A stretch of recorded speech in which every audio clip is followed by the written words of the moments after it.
Hello everyone, आज हम discuss करेंगे आपके exercise 2.4 question number 3 and question number 4। हाँ जी बच्चे, तो आते हैं पहले आपके क्वेश्चन नंबर 3 पे। क्वेश्चन नंबर 3 आपका क्या कह रहा है, if x minus 1 is a factor of polynomial of x then find the value if of k। आपको given है बच्चे that this is a factor of p of x, it means this is a factor of this polynomial, this is a factor of this polynomial। जो भी आपको third question में polynomial given है x minus 1 उसका क्या है, factor. ठीक है, फिर उसने बोला then find the value of k। अगर ये इसका फैक्टर है तो we have to find out the value of k, right.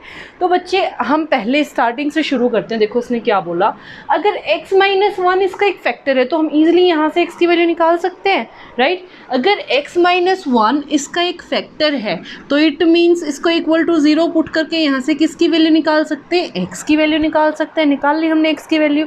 अब अगर ये इसका फैक्टर है, अगर ये इसका फैक्टर है, जब मैं ये वाली वैल्यू इसमें पुट करूँगी तो ये इस पॉलिनोमियल को क्या बना देगा, ज़ीरो बना देगा, राइट। अगर मैं इसके फैक्टर को इस पॉलिनोमियल में पुट करूँगी तो ये वाली वैल्यू इस पॉलिनोमियल को क्या बना देगी बच्चे, ज़ीरो। ठीक है, ज़ीरो बना देगी तो हम इसको इक्वल टू क्या पुट कर देंगे, ज़ीरो। तो वहाँ से किसकी वैल्यू निकल आएगी, के। देखो बेटा क्या करना है अब, then four x is equal to k, right? Then for x is equal to k, then p of 1 should be equal to 0, should be equal to 0 if x minus 1 is a factor, x minus 1 is a factor of p of x, right? अगर p of 1 equal to 0 होना चाहिए, अगर x minus 1 क्या है, factor है आपके इस polynomial का और उसने दे रखा है yes it is a factor of this polynomial, तो ये इक्वल टू 0 होगा, राइट। कर दो पुट, तो यहाँ से क्या आ गया, that 1 square plus 1 and plus K is equal to 0 आ जाएगा। अगर ये इसका फैक्टर है तो रिमाइंडर क्या होगा, 0 होगा। तो बेटा 1 square 1, 1 plus 1 plus K is equal to 0, so 2 plus K is equal to 0, then K is equal to, here 2 is positive, अगर वहाँ जाएगा तो क्या आ जाएगा, negative, so K is equal to -2। I hope it is clear to everyone. अब आते हैं second part पे। सेकेंड पार्ट पे बच्चे आपका बिल्कुल सेम है, कुछ नहीं कह रहा। उसने ये बोला अगर x माइनस 1 इसका फैक्टर है, राइट, आपने सेम प्रोसीजर फॉलो करना है जो कि इसने बोला। अगर x माइनस 1 आपकी इसका फैक्टर है तो जब मैं इसमें 1 पुट करूँगी तो इक्वल टू 0 हो जाएगा। रीज़न आपको पता है, if it is a factor of this polynomial then according to factor theorem this polynomial should be equal to 0, this polynomial should be equal to 0 at 1। Then we have to put this values, then we are having 2 into 1 square plus k into 1 then plus under root 2 is equal to 0. This implies is equal to 0. I hope it is clear to everyone. Then 2 into 1 square, 1 square is 1, 1 into 2, 2 plus K and plus under root 2 is equal to 0। 1 by 1 मैं terms को वहाँ ले जाऊँ क्योंकि मैं इन दोनों को add नहीं कर सकती, राइट, इन दोनों को ऐड नहीं कर सकती, एज इट इज़ रखूँगी मैं इनको। तो बेटा यहाँ से आ गया k is equal to minus under root 2, ये भी पॉजिटिव है, वहाँ जाके नेगेटिव हो जाएगा। माइनस मैंने यहाँ से कॉमन ले लिया तो यहाँ से क्या आ गया, रूट 2 प्लस 2, तो k की वैल्यू आपकी क्या आ गई, माइनस अंडर रूट 2 प्लस 2। ठीक है, या फिर आप यहाँ से ये भी लिख सकते हो, माइनस अंडर रूट 2 आपने कॉमन ले लिया तो यहाँ से बच गया बच्चे 1 प्लस यहाँ से बच गया रूट 2, दोनों तरीके से लिख सकते हो। ठीक है, अब आते हैं आपके क्वेश्चन नंबर इसी के थर्ड पार्ट पे। देखो बेटा थर्ड पार्ट क्या कह रहा है,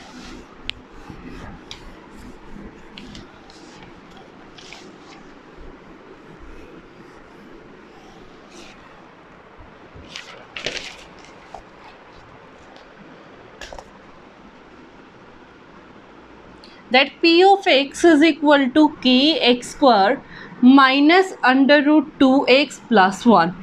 if क्या लिखोगे बेटा, सबसे पहले if x minus 1 is a factor of polynomial of x, इस वाले पोलिनोमियल का फैक्टर है अगर, तो क्या होगा बच्चे, then p of 1 should be equal to 0। जब मैं इसमें x की जगह पे 1 पुट करूँगी तो वो इक्वल टू क्या आना चाहिए, 0। देन बेटा पुट कर दो, then p of 1 is equal to k into 1 square minus under root 2 into 1 plus 1 is equal to 0। This implies यहाँ से बेटा 1 square 1 into K then minus under root 2 plus 1 is equal to 0, right. Then k is equal to, ये यहाँ जाके positive और ये यहाँ जाके नेगेटिव, तो आपका आंसर क्या आ जाएगा, under root 2 minus K. I hope it is clear to everyone. अब आते हैं आपके नेक्स्ट क्वेश्चन पे, question number 4, sorry part number 4 of third question. वो क्या कहता है बेटा, अब आपको पोलिनोमियल ऑफ x क्या गिवन है, kx square minus 3x plus K, right. वही सेम कंडीशन लिखोगे, if x minus 1 is a factor of polynomial of x which is equal to kx square minus 3x plus k, then p of 1 should be equal to 0, right.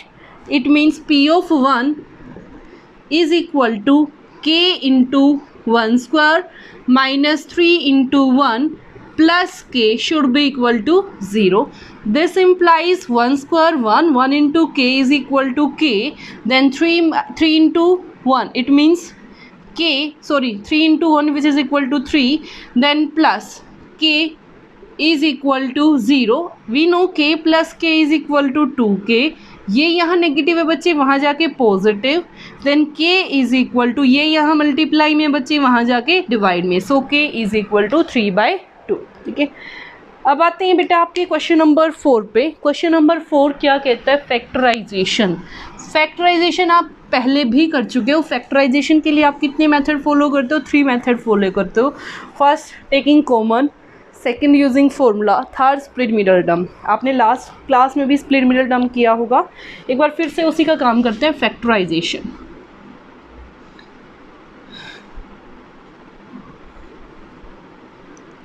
Twelve X square minus 7x plus 1। Second part 2x square plus 7x plus 3। बच्चे आपने हमेशा ध्यान रखना है, पहली बात तो यहाँ से कुछ कॉमन नहीं निकल रहा है और डायरेक्ट मेरे को दिख रहा है मैं कोई फॉर्मूला भी अभी अप्लाई नहीं कर सकती, तो मैंने यहाँ से क्या किया, स्प्लिट मिडल टर्म। नाम से ही पता चल रहा है बच्चे, split middle term. This is your first term, this is your second term, this is your third term. ये फर्स्ट, ये सेकंड, ये third. Split middle term, middle यानी कि इस वाली टर्म को क्या करना है, स्प्लिट यानी कि ब्रेक, ठीक है।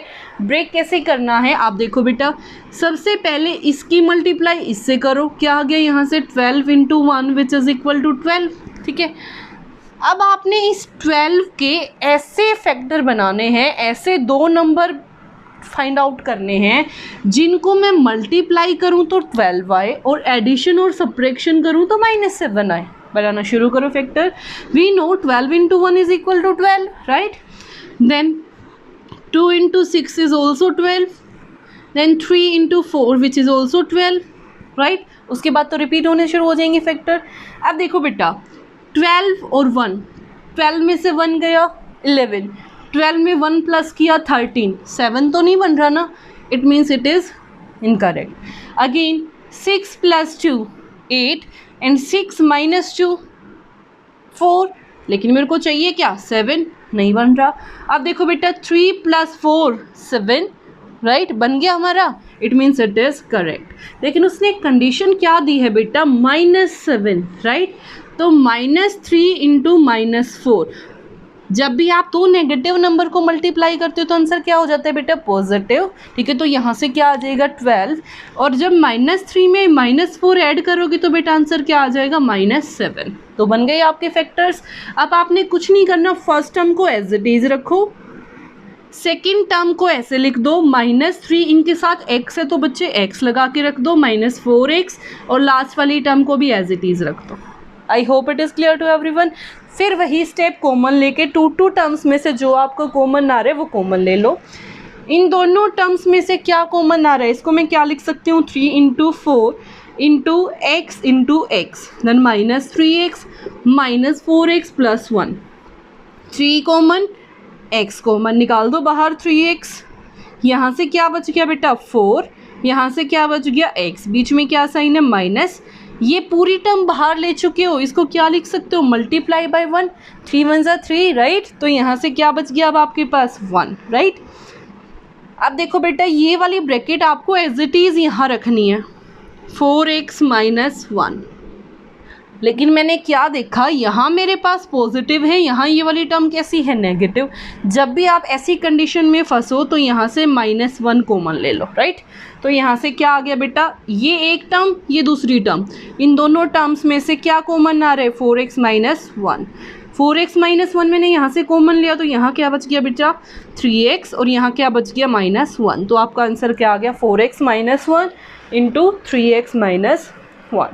आई hope it is clear to everyone. अब आते हैं आपके सेकंड पार्ट पे। सेकंड पार्ट में देखो बेटा क्या करना है, वही same split middle term, quadratic polynomial है ठीक है, क्वाड्रेटिक पोलिनोमियल यानी कि डिग्री क्या है आपके पास 2 ठीक है। स्प्लिट मिडल टर्म इस वाली टर्म को ब्रेक करना है, लेकिन फैक्टर्स कैसे होने चाहिए जिनको मैं मल्टीप्लाई करूँ तो क्या आए 3 इंटू 2, कॉन्स्टेंट टर्म की multiply coefficient of X square के साथ। तो क्या आ गया यहाँ से बेटा 6, यानी कि मल्टीप्लाई करने पे क्या आना चाहिए 6 राइट। लेकिन एडिशन और सब्ट्रैक्शन पे बीच वाली टर्म यानी कि x का क्या आना चाहिए कोफिशिएंट ठीक है।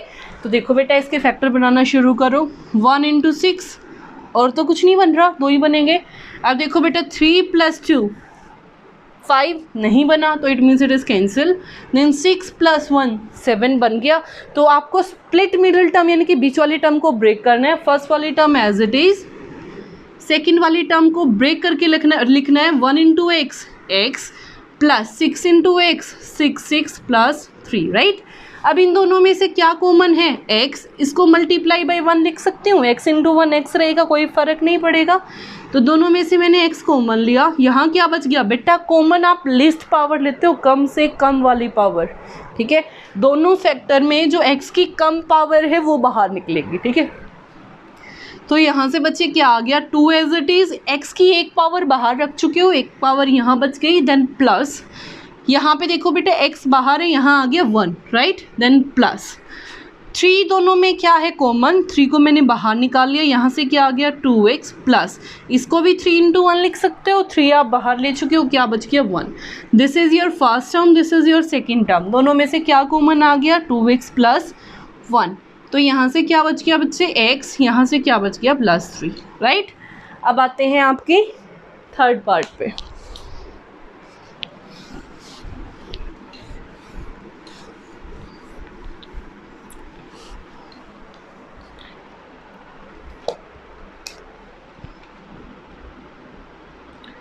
Six X square plus 5x minus 6, सबसे पहला स्टेप कॉन्स्टेंट टर्म की multiply coefficient of X square, 6 into -6 which is equal to -36 right. अब इसके फैक्टर बनाने हैं कि मल्टीप्लाई करने पे तो ये आए, लेकिन एडिशन और सब्ट्रैक्शन पे क्या आए 5 ठीक है। बनाओ बेटा फैक्टर्स, देखो बेटा 6 इंटू 6 1 इंटू 36, फिर 4 इंटू 9, इसके अलावा तो नहीं हो सकता, रिपीट होने शुरू हो जाएंगे। अब देखो बेटा 6 plus 6 12, 6 minus 6 0, it means cancel. 36 plus 1 37, 36 minus 1 35, ये भी cancel. 9 into 4 36 and 9 minus 4 which is equal to 5, आ गया आपका करेक्ट आंसर। अब देखो बेटा 5 कैसा चाहिए मेरे को पॉजिटिव राइट, 5 कैसा चाहिए पॉजिटिव। तो 9 में से अगर 4 माइनस करूँगी तो 5 पॉजिटिव, और 9 की मल्टीप्लाई -4 से करूँगी तो बेटा कितना आ जाएगा -36। बन गए आपके फैक्टर, कर दो पुट। तो क्या बन गया 6x स्क्वायर प्लस 9, यहाँ पे x है तो इसके साथ भी x, और -4 के साथ भी x, देन -6 क्लियर। अब देखो बेटा इसको क्या लिख सकती हूँ 3 into 2 into x plus 3 into 3 into x minus 2 into 2 into x minus 3 into 2 right. इन दोनों में से 3 और x बाहर निकाल लिया, 3 और x, यहाँ से क्या बच गया बेटा 2 और साथ में x, बीच में क्या साइन है प्लस, यहाँ से बच गया 3, राइट। देन देखो बेटा, अगर आपको कुछ भी हल्की सी भी माइनस प्लस में दिक्कत होती है, आपने क्या करना है, 2x + 3 को यहाँ एज इट इज़ रख दो, सेम आना चाहिए, ठीक है। अब देखो बेटा, अगर मैं यहाँ से 2x बचाना है मैंने, तो 2x के अलावा क्या बच गया, -2, पॉजिटिव बाहर निकालना है, ठीक है। तो बेटा देखो, पॉजिटिव रखना है ना मैंने यहाँ पे, तो क्या बच गया एक्स्ट्रा, -2, तो -2 को बाहर ले दो बस, ठीक है। This is first term, this is second term, दोनों में से क्या कॉमन आ गया, 2x + 3। यहाँ से आपका क्या बच गया बेटा 3x और यहाँ से -2। क्लियर। अब आते हैं आपके फोर्थ पार्ट पे।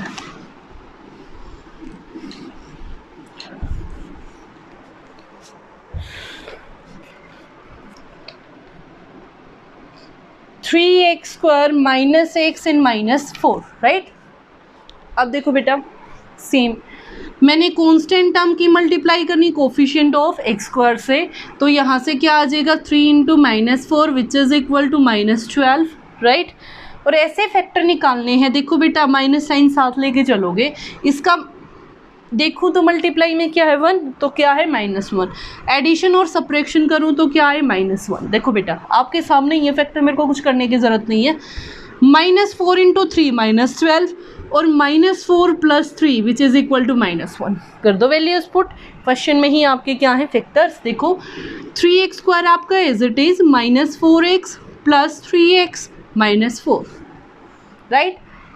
इन दोनों में से क्या कॉमन है x, यहाँ क्या बच गया बेटा 3 और साथ में x, एक ही तो x बाहर निकाले, एक x से रह गया, माइनस यहाँ से 4।